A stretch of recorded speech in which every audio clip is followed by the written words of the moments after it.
परमेश्वर का वचन कहता है हमें समर्पित जीवन जीने की तैयारी करना है। हालेलुया। अपने आप को परमेश्वर के हाथों में समर्पित करना है। हालेलुया। जो भी आप परमेश्वर से बड़े कामों की उम्मीद और चाहत रखते हैं, परमेश्वर की इच्छा पर जीने के लिए चाहत रखते हैं। हालेलुया।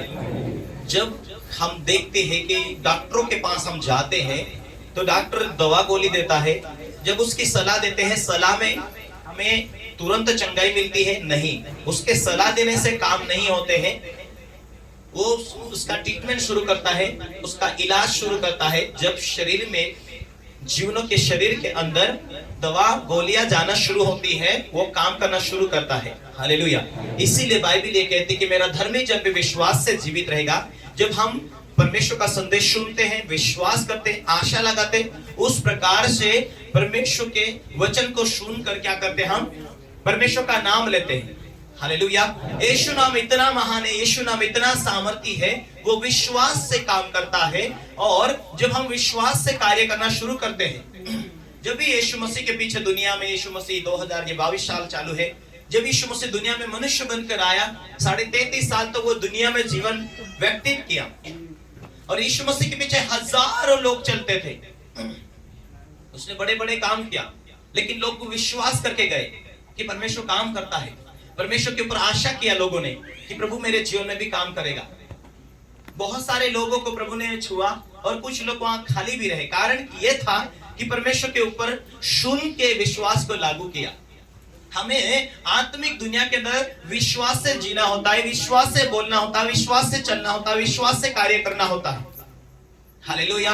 यहाँ आप लोग जितने भी आते, विश्वास लेकर आते कि परमेश्वर आज कुछ मेरे जीवन में काम करेगा, लेकिन हमें ये लागू करना है कि क्या क्या छोड़ना मेरे जीवन में। क्या परमेश्वर को कैसी चीजें पसंद नहीं आती, परमेश्वर को कैसा स्वभाव पसंद नहीं आता, परमेश्वर को कैसा मेरे जीवन में कल्चर, मेरे जीवन में के अंदर क्या क्या स्वभाव जो परमेश्वर के आत्मा को दुख देते हैं। हालेलुया। परमेश्वर की आत्मा एक पवित्र आत्मा है। परमेश्वर की आत्मा हमारे बीच काम करने के लिए तैयार है। हालेलुया। हालेलुया। मैं पिछले टाइम में आपको कुछ विषय दिया था कि हाँ, परमेश्वर त्रिक भाग में, जिस रीति से अंडा 3 भागों में है, ऊपर का छिलका, फिर अंदर सफेद, फिर और उसका रेड कलर की अंडा इस रीति से 3 भाग में है, उसी रीति से परमेश्वर पिता परमेश्वर शुरुआत में परमेश्वर के रूप में प्रकट होकर अपने लोगों के बीच काम किया। उसके बाद यीशु मसीह के रूप में काम किया। अब यीशु मसीह जाने के बाद प्रभु यीशु मसीह ने कहा कि मैं जाऊंगा, एक सहायक तुम्हारे लिए भेजूंगा जो सर्वदा तुम्हारे साथ रहेगा। यूहन्ना की किताब में लिखा है, वो तुम्हारे साथ होगा, वो तुम में होगा, वो तुम्हारे अंदर होगा, वो तुम्हारे अंदर होकर कार्य करेगा। उस आत्मा को संभालने के लिए, उस सहायता करने वाली आत्मा को संभालने के लिए, उस सहायता करने वाली आत्मा को अपने जीवन में कार्य करते हुए देखने के लिए, उस आत्मा को अपने जीवन में मेरा अगुवा तू बन जा, मुझे ना दिखने वाली बातों को तू दिखाता है, ना सुनने वाली बातों को तू सुनाता है। फ्यूचर में क्या होने वाला, मेरे भविष्य में क्या होने वाला, मेरे जीवन में मुझे उस हेल्पगार, उस मददगार आत्मा की जरूरत है। तो उस आत्मा की जरूरत है, तो पहले मुझे क्या करना पड़ेगा? पहले मुझे परमेश्वर के कानून को पालन करना पड़ेगा, परमेश्वर की इच्छा के अनुसार जीना पड़ेगा, ताकि वो आत्मा जब आता है, बाइबल ये कहती कि जहां आत्मा है वहां आजादी है। वही आत्मा चंगा करने के लिए आया, वही आत्मा मेरे जीवन को परमेश्वर के स्वभाव में, मेरे स्वभाव को बनाने के लिए आया है। हालेलुया। अपने अपने स्वभाव को यीशु मसीह के स्वभाव में तैयार करने के लिए आया है। हालेलुया। और यीशु मसीह के स्वभाव में आज हम जीवन जीते हैं। यही दुनिया को भी पसंद आता है, यही परमेश्वर की आत्मा को भी पसंद आता है, क्योंकि उसके स्वभाव में ताकत है, उसके स्वभाव में अथॉरिटी है, उसके स्वभाव में परमेश्वरीय पावर है। उसके स्वभाव में हम जब जीना शुरुआत करते, मेरे प्रियो, परमेश्वर के स्वभाव में स्वर्ग की सामर्थ्य जुड़ी हुई है। हालेलुया। उसके स्वभाव में हम जीने की शुरुआत करेंगे, उसमें ताकत जुड़ी हुई है। आपको पहले ऐसा लगता है कहां ये कानून पालन करना, कहां उपवास रहना, कहां प्रार्थना करना, कहां परमेश्वर के वचन को हम ध्यान में लागू करना। जब हम परमेश्वर के स्वभाव में बढ़ने की शुरू करते, यीशु मसीह के स्वभाव में बढ़ने की शुरुआत करते, प्रार्थना करते हैं, उपवास रहते हैं, जितना हमसे होता उतना। लेकिन हम क्या करेंगे, नहीं झूठ नहीं बोलना, चलो ठीक है झूठ नहीं बोलना, गाली नहीं देना, चलो गाली नहीं देना। एक बात में हम क्या कर रहे हैं, कानून कायदे को पालन कर रहे हैं। और बाइबल ये कहती है कि अंश अंश करके तुम मजबूत होते जाओ। हालेलुया। ताकि परमेश्वर को मौका मिले काम करने के लिए, परमेश्वर को मौका मिले हम परमेश्वर से जो चाहते परमेश्वर कर सके, परमेश्वर को अवसर मिले कि हमारे लिए वो मार्ग खोल सके, हमें हमारे बोझ को उठा सके। आज हम मेरे साथ में बाइबल को पढ़ेंगे, लूका का किताब उसका 9वां अध्याय उसका 23वें वचनों से हम पढ़ेंगे।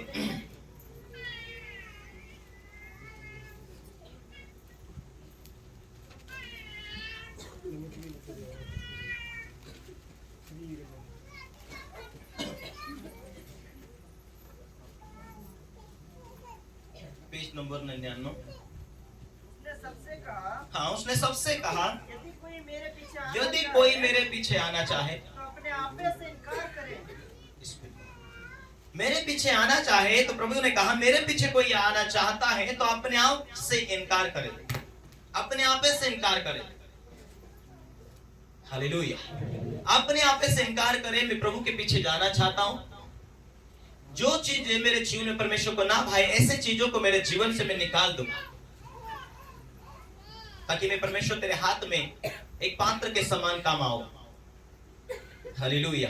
विश्वासी लोगों के लिए विश्वासी जीवन, आत्मिक जीवन की गहराई वो होता है जब हम परमेश्वर के कानून को मानते जानते, विश्वास किया, बपतिस्मा पाया, पुराने जीवन के लिए मर चुके। परमेश्वर आप में नहीं परंतु तू मुझ में जीवित है, अब तू मुझे बना, आप में तेरी इच्छा के अनुसार जीना चाहता हूं, आप में तेरे हाथों में हूं। वचन पढ़ना, वचन पर मनन करना, वचन के अनुसार जीवन जीना, पास्टर बोलते हैं वचन के द्वारा, ठीक है, उनकी बातों को मानना, लागू करना। क्योंकि हम प्रभु के वचन में अंश अंश करके बढ़ते हैं, परमेश्वर की यीशु मसीह के स्वभाव में भी हम अंश अंश करके बढ़ते हैं। हालेलुया।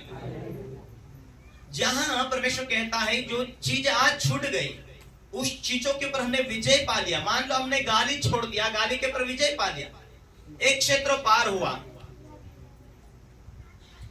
एक एक क्षेत्रों में हम पार होते जाते हैं। आपको यह मालूम होना चाहिए कि परमेश्वर का वचन कहता है जो मैं तुझे बल देता हूं उसमें तू सब कुछ कर सकता है। एक एक क्षेत्रों में हम जब विजय पा लेते हैं, क्यों हम क्रूस उठाकर प्रभु के पीछे चल रहे हैं? क्योंकि हमें प्रभु के राज्य में पहुंचना है। हालेलुया। प्रभु के जब हम इन बातों से निकल जाते, हम सिद्ध हो जाते। बाइबल ये कहते हैं कि जियो सिद्ध हुआ, सिद्ध हो गए हम, तभी परमेश्वर के राज्य में पहुंच पाएंगे। हालेलुया। पहले भी जैसे थे वैसे, आज भी जैसे थे वैसे ही, कोई बदलाव नहीं आया हमें कि एक विश्वासी जीवन किस तरीके से जिया जाए, परमेश्वर की आत्मा को किस तरीके से खुश किया जाए। परमेश्वर की आत्मा आज इस दुनिया के अंदर है, मुझे लेकर चलने के लिए, मेरे लिए रास्ते खोलने के लिए, मुझे चलाने के लिए, मुझे समझाने के लिए, मेरे लिए मार्ग खोलने के लिए। क्या मैं एक क्रूस उठाकर प्रभु के पीछे चल रहा हूं? नहीं आना चाहता, कोई बात नहीं। यदि तू प्रभु कहता है, यदि तू आना चाहता है तो आ जा, जबरदस्ती किसी को नहीं। विश्वास करना चाहता कर, नहीं करना चाहता कोई बात नहीं। तू आना चाहता, क्रूस उठाकर चल। क्रूस उठा रहा है, उतना तू दुख उठा रहा है, इसका मतलब है क्रूस उठा रहा है। जितना तू दुख उठा रहा है उसकी उतनी पवित्रता में तू बढ़ रहा है, उतनी उसकी सामर्थ्य में तू बढ़ रहा है। हालेलुया। बाइबल इस रीति से कहते, तूने धार्मिकता से प्यार किया, अधर्म से तूने बैर किया, इसीलिए परमेश्वर ने तेरे साथियों से बढ़कर तुझे अपने हर्ष रूप तेल से तेरा अभिषेक किया। जितनी तेरी पवित्रताएं, जितनी तेरे परमेश्वर की उपस्थिति में चलने का धुंध, उतना ही तेरे जीवन में आशीष है, सफलता है। परमेश्वर का वचन कहता, मैं धर्मी के लिए सीधा मार्ग खोलता हूं, धर्मी को बचाता हूं, धर्मी का ढाल ठहरता हूं, धर्मी के लिए मार्ग खोलता हूं, धर्मी की अगुवाई करता हूं, धर्मी के दर्शन दिखाता हूं। Hallelujah, hallelujah, hallelujah. प्रभु की उपस्थिति में सिद्ध बनते जाओ, मजबूती बनते जाओ। उसकी उपस्थिति में बढ़ने के लिए प्रार्थना की जरूरत होती है। प्रभु के पीछे चल रहे, कोई भला बुरा कह रहा, आपको मालूम है कि मेरे कंधे के ऊपर क्रूस है, आपको कोई निंदा कर रहा, आपको पता होना चाहिए कि मेरे कंधे के ऊपर क्रूस है। आपके विरोध में कोई बोल रहा, पता होना चाहिए कि मैं एक स्वर्ग की राह पर चल रहा हूं। बोले तो बोलने दे। Hallelujah, hallelujah. वो प्रभु यीशु मसीह दुनिया में थे, हमारे लिए दुख उठा उठाकर उसने आज्ञा मानने से की। परमेश्वर का पुत्र होने पर भी उसने रो रो कर प्रार्थनाएं की। हालेलुया। कभी सफलता नहीं आएगी जब हम मेहनत नहीं करेंगे, हम परमेश्वर के कानून को लागू नहीं करेंगे जीवन में, हम अपने तरीके से जिएंगे, हम बोझ को उठाकर नहीं चल रहे। हमें माफ करना होता है, हम माफ नहीं कर रहे, हम क्रूस उठाकर नहीं चल रहे। हालेलुया। हम प्रार्थना करने का अवसर होता है, हम प्रार्थना नहीं कर रहे, हम बोझ को उठाकर नहीं चल रहे। हम सिद्ध होते जा रहे, हम नम्र बनते जा रहे, हम दीन बनते जा रहे। जब हम सारे कानून को पालन करते जा रहे, परमेश्वर की अगुवाई, परमेश्वर का दर्शन, परमेश्वर का प्रकाशन हमारे जीवन के अंदर मिलना शुरुआत हो जाएगा। यदि आप प्रेरित का किताब में 10 अध्याय में देखते हैं, कुरनेलियुस को यह नहीं मालूम था कि मुझे दर्शन की जरूरत है, अगला लेवल की जरूरत है, कुछ भी मालूम नहीं था। कुरनेलियुस का एक ही काम था, भेंट देना, प्रार्थना करना। जहां हूं परमेश्वर तेरी इच्छा के अनुसार मैं जी रहा हूं, उसको अच्छा वही लगता था। उसको अगला लेवल कैसा बढ़ना वो भी मालूम नहीं था। उसको जितना कानून मालूम था उसमें वो सिद्ध था, वो पवित्रता में था, वो प्रार्थना में था। उसको 3-3 टाइम की प्रार्थना की आदत लगी हुई थी। अपने लोगों को बोलता था, अपने परिवारों को बोलता था, अपने नाते पुत्रों को बोलता था। इस रीति से कलीसिया में वो धुंध था और अपने टाइम अपने रीति के अनुसार उसकी एक रीति थी। सुबह एक टाइम, दोपहर एक टाइम, शाम एक टाइम, ये रीति थी उसकी। चलो ठीक है, प्रार्थना में बैठना, वो टाइम जो परमेश्वर के सामने ठहराया। और एक दिन अचानक स्वर्गदूत आकर बोलता, कुरनेलियुस तेरी प्रार्थना, तेरा भेंट स्वर्ग तक गया। हालेलुया। तो ये आज के बाद अगला लेवल होगा आत्मिक दुनिया के अंदर। हालेलुया। तो हमें यदि कोई अगुवाई नहीं करेगा, कोई भविष्यवाणी नहीं करेगा, पास्टर के द्वारा हम नहीं भी सुनेंगे, तो परमेश्वर अपने स्वर्गदूतों को भेज सकता, कानों में आवाज दे सकता। हालेलुया। मुझे परमेश्वर ने इस रीति से आवाज दे देकर कहा है, ये वचन है यहां लिख ले, वो वचन है यहां लिख ले। हालेलुया।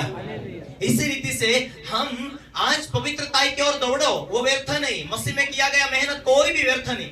आप जितना दुख उठाकर चल रहे हैं, आप जितने अधिक सताए जा रहे हैं, उतने अधिक ज्यादा तेज आप इन दिनों में होने जा रहे हैं। हालेलुया।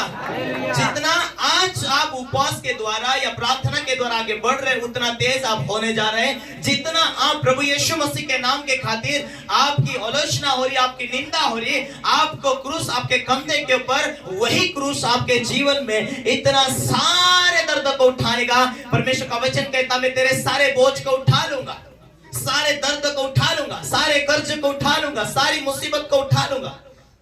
हम क्या बनने जा रहे हैं? क्रूस उठाकर कहां चल रहे हम दीन बनने जा रहे हैं। क्योंकि दीन लोगों के वो बचाता है, दीन लोगों के लिए रास्ते खोलता है। दीन लोगों को उसकी बुद्धि भी काम ना दे, फिर भी वो स्वर्गीय बुद्धि देकर हमें संभाल लेता है।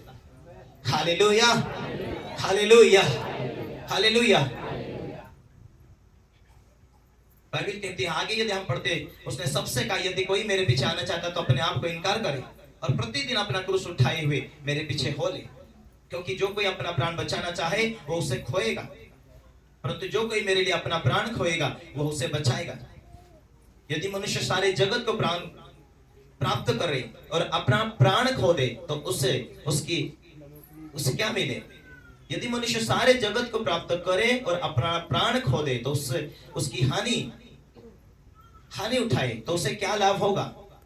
जो कोई मुझसे और मेरी बातों से लजाएगा, मनुष्य का पुत्र भी जब अपनी महिमा अपने पिता की और पवित्र स्वर्गदूतों की महिमा सहित आएगा तो उससे लजाएगा। मैं तुमसे सच कहता हूं। Hallelujah, hallelujah. इसीलिए हम प्रभु की बातों से कभी लजाना नहीं, प्रभु की बातों से हम पीछे नहीं हटना। हम प्रभु के लिए हर समय तैयार रहना है। हालेलुया। क्यों? क्योंकि परमेश्वर का वचन कहता है जब वो स्वर्गदूतों के साथ आएगा, यदि हम पीछे हट रहे, हम लजा रहे प्रभु के बातों में, प्रभु के कामों में, परमेश्वर की सेवा में, जब वो स्वर्गदूतों के साथ आएगा, आज हम लजा रहे, आज हम पीछे हट रहे, तो जो प्रभु से लजा रहा है, प्रभु के कामों से लजा रहा, आज दुनिया भली बुरी कह के लजा रहा, उस टाइम में वो छोड़ दिया जाएगा। बाइबल स्पष्ट कह रही है जब वो आएगा, जो उसकी उपस्थिति में चल रहे, आज क्रूस उठा कर चल रहे, प्रभु के साथ जाएंगे। Hallelujah, hallelujah. क्यों हमें दीनता और नम्रता में आनी है? क्यों? क्योंकि हर परिवार को जरूरत है कि परमेश्वर ने चलाए, परमेश्वर उनके लिए मार्ग खोले। परमेश्वर अपनी सामर्थ्य के द्वारा उनके खिलाफ एक शक्ति जो चलती है, शैतानी शक्तियां चलती है, परमेश्वर उन शैतानी शक्तियों को नष्ट करे। हालेलुया। क्योंकि परमेश्वर हमें पवित्रताएं और उसकी उपस्थिति में चलने के द्वारा ही सामर्थ्य बढ़ती है। इसीलिए प्रभु ने चेलों को लूका का किताब में 10:17 में कहा, मैं तुम्हें सांप और बिच्छू को रौंदने, शत्रु की सारी सामर्थ्य के ऊपर अधिकार देता हूं, किसी वस्तु से तुम्हें हानि ना होगी। हालेलुया। वो अधिकार दिया है। और बाइबल ये कहती कि जो प्रभु भोज विधि लेता है, प्रभु के चेले हैं। Hallelujah, hallelujah. प्रभु यीशु मसीह जब दुनिया में था, उसने रोटी मछली लोगों को खिलाया, लेकिन अपने चेलों को प्रभु भोज विधि दिया। चेले केवल चेलों को प्रभु